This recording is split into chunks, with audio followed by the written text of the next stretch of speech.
creating cultural awareness and understanding. This is Culture Clique. Culture Clique is written and produced by KQAL-FM on the campus of Winona State University. Today on Culture Clique, we sat down with Habitat for Humanity Executive Director Amanda Hedlund and Community Engagement Coordinator Jessie Darst to learn more about what Habitat for Humanity does for the community, what their mission is, and how they plan to advance some of their programs in the future. I'm Brylee Harris. Stick around to learn more about Habitat for Humanity from Amanda and Jessie themselves today on Culture Clique. I'm here today with Amanda and Jessie, who work for Habitat for Humanity, and I understand it's like a nonprofit organization which kind of seeks to eliminate substandard housing. Would you just kind of be able to give us more information on how the organization works and like the overall mission? Yeah, you bet. You've got it exactly right. So Habitat for Humanity has a vision of a world where everyone has a decent place to live. And here in Winona, we approach that in a bunch of different ways. We work with volunteer groups to repair homes that are aging and people are struggling to manage. And then we also build new affordable homes for families that need a place to live but can't afford to buy one through the more traditional market. Okay. So then, like, is anyone kind of able to be a part of Habitat for Humanity and, like, volunteer? Like, how does that whole process work? Yeah, that's my part. Okay. So we have a limited staff, and volunteers are really how we get our work done. Right now, the easiest way for individuals to get connected is through our Restore. And the Restore is a thrift shop that we run, and then the funds we raise there help us do more work in the community. We also have some retired people who come during the week, and they help with home repairs. And then we have some church groups and corporate groups coming to help work on the actual house that we're building right now. Okay. I would add, too, if I may, that WSU has had a very robust campus chapter in the past, and sometimes clubs get together and come out to help. So the sociology club has been out, the psychology club has been around, so students can organize themselves and work with us and find ways to participate in our repair programs as well. Yeah, that's really cool. And then what would you say is like the main difference for people going through your organization as opposed to like a more traditional way of becoming a homeowner? Sure. So in the traditional way of becoming a homeowner, people work hard and save up for a down payment, usually for quite a while. It takes about 5% down to buy a house.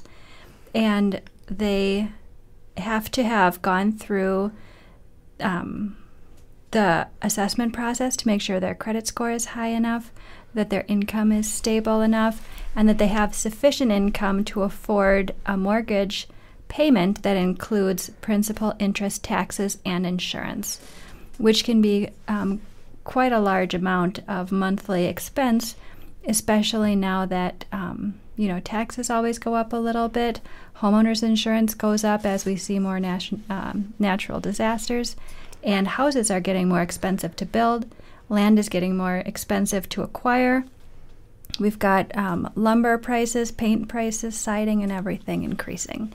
So being able to qualify for a traditional mortgage is increasingly difficult for people with lower income or non-traditional families or with larger families.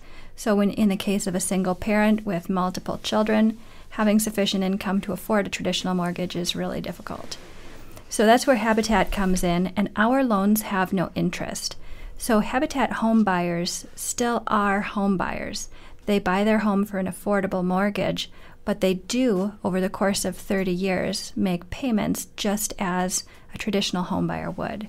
And just like a traditional home buyer, they're still responsible for paying taxes and homeowners insurance. It's just that interest piece we waive. Okay. So our homes are interest-free, and then also we are able to sometimes work with homeowners if there's an affordability gap. So if what they can qualify for is less than the price of the home, we can sometimes work with them to ease that difference. So we ensure that the payments are affordable. Okay. So then how many houses would you say are built around here each year? Here in Winona, we build about one. Our primary emphasis as an affiliate is on repairs. Okay. So last year, for example, we repaired 70 houses. We're ramping up production, and going forward, we hope to build a house in town and in a rural community every year. So we'll see 2 houses go up. Is it pretty easy for people to apply, and what kind of requirements do they, need to meet? That's a great question. So applying is really simple. in terms, or as far as these things go, the application, I should take that back. It's not really simple, but it's not all that complex.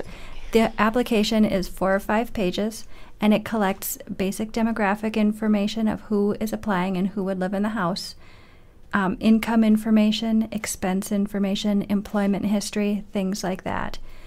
And then applications are open when we're getting ready to build. So we only open up the application window when we have a parcel in mind. Then applicants are screened. We do home visits for people who qualify financially to see where the need for affordable housing is greatest. Sometimes people are living in really overcrowded situations. Sometimes the housing that people have is dangerous or decrepit, falling apart. Sometimes people are unsafe in their home for different reasons. And so then our family selection committee prioritizes helping the person who needs the home the most, as long as that first qualification is met. Okay. What is like the time frame for completing like a housing project, like a repair or even just building one? Does that take the whole year, or is it like kind of broken up, I guess? That's a great question. So repairs can be pretty quick turnaround, or they can take longer depending on the scope of the work. So sometimes an accessibility modification can be as simple as installing railings for someone who's tottering as they go down the stairs, because you don't want, that just takes a couple hours. Sometimes we visit a house and the front porch is falling off. Then we have to restabilize the structure and rebuild all of the weakened components, and that can take 6 to 8 weeks. With a house, that's an 8-month project. And the really cool thing about Habitat home ownership is that the home buyers help build the house with the volunteers. Okay. So then recently, I know that there have been like more advancements made for the rural home construction program as far as teaming up with the Minnesota State College Southeast. Do you think you could talk a little more about that collaboration, like what the outcome looks like for that?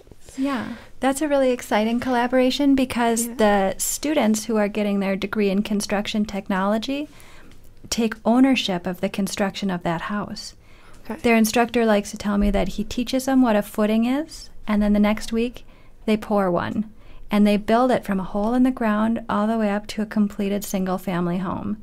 And it's fun for them, too, because the homeowner that we're working with right now comes out and watches them work every day. So they see her car drive up, they know who she is, they know what her story and her situation is, and they're so proud to be helping her and her family to succeed. And so with the rural home construction program, they're going to take that same great work ethic and use it in a rural community, because affordable housing is in need everywhere, not just here in town. So then that goes along with like the 2 houses that you plan to do it within the next years. Yeah, I guess. that'll be one of them. Okay. And was it kind of planned out to like help those students gain more experience, or it just ended up working out that way? Or, like, was it kind of just working together? It's definitely part of the plan because it is the lab component of their curriculum.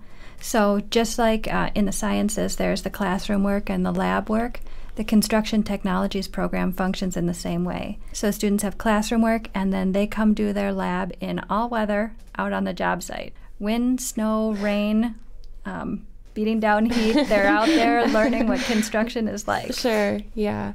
We recently had St. Charles High School built a beautiful shed for their backyard, and that they did that in their school, and then they brought the pieces out and assembled it right there. And so that was it was a smaller partnership, but it was just as special to us because it's getting local people connected and physically building this house for the family. Do you guys do a lot with like other companies and like schools then? Because I know you mentioned earlier that Winona did the same thing. Like, do you like to work more with, or I mean, I guess you probably just take any volunteers you can get, or do you try to like team up with other companies? We like to say we have a job for everyone. So really part of our mission is getting community members and groups and faith groups connected. Sure. It's a little trickier with younger people who are under 18, but we can find something some way. Do you think that like teaming up with the Minnesota State College Southeast will have a greater impact on the town and the organization, and like what kind of ways? I guess because then you'll be able to build more houses, but aside from that, is there any other way you think it'll have an impact?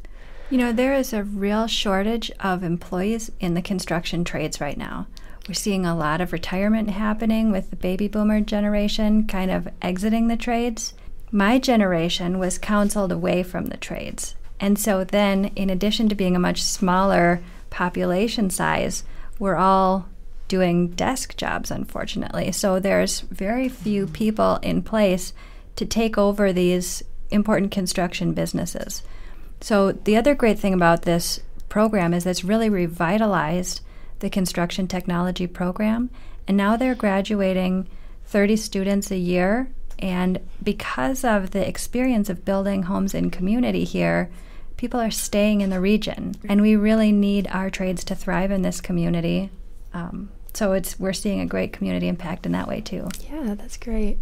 I also read more about how you were kind of collaborating with the Winona Fiddlers to help raise money for Habitat for Humanity. Would you be able to expand more on that too, and what that's all about, kind of? Yeah, so that is another nonprofit group in town. A church has something called Cafe Congo, where they organize these concerts to raise funds for other groups in town. And so we were approached by them, which is so thrilling. We love to partner up with people to make things like this happen. But the Winona Fiddlers is it's a group of talented, dedicated students. And they have a leader who brings them together for practices, and I mean, they work so hard, and they put on this concert for us. Usually they're in person. They can't do that right now. I think the next one might be in person, but so this one had to be performed and recorded. And it's such a beautiful gesture to have children, like I said, because they can't be using power tools, but they're performing for us and getting the word out for us and raising funds for us, and we just couldn't be happier. Yeah, that's great. And so then it's like the virtual concert, and then will it premiere on HBC TV? Mm-hmm. Yep, that's correct. Yep. Okay. So that's they have they air this a few times, but then it'll also be on our website. So whichever one you have easier access to, cool, you'll be able to watch it. And then those air on the July 3rd, 9th, 10th, and the 17th. Yep. And then it'll just stay on your website then? Yep. Once it premieres, after it's premiered on HBC, then we'll put it up on our website. Okay. So, yep. Got it. Would you say there are any other exciting projects or news about the organization coming up that you can share? One other neat thing we have in the wings is an Aging in Place program that we are just rolling out. Okay. So Aging in Place is along the lines of our repair strategy. And instead of working exclusively on home exteriors, now we're going inside to help older adults and people with disabilities get the accessibility modifications that they need. We have learned, and I guess we as a community know, that preventable falls are the leading cause of injury-related death for our seniors. And I feel like if there's something that you can prevent, you have to do your best to do that. Nobody wants a situation like that in their family. Nobody wants their neighbor to be injured in that way. We have the tools, the skills, the volunteers, and now, thanks to a grant from the Sloggy Family Foundation, we have the resources. Okay. And so we hope to be repairing 50 homes for adults with disabilities or for seniors starting, last week. Yeah. We're in it. Okay, Yeah. That's great. Yeah. Yeah.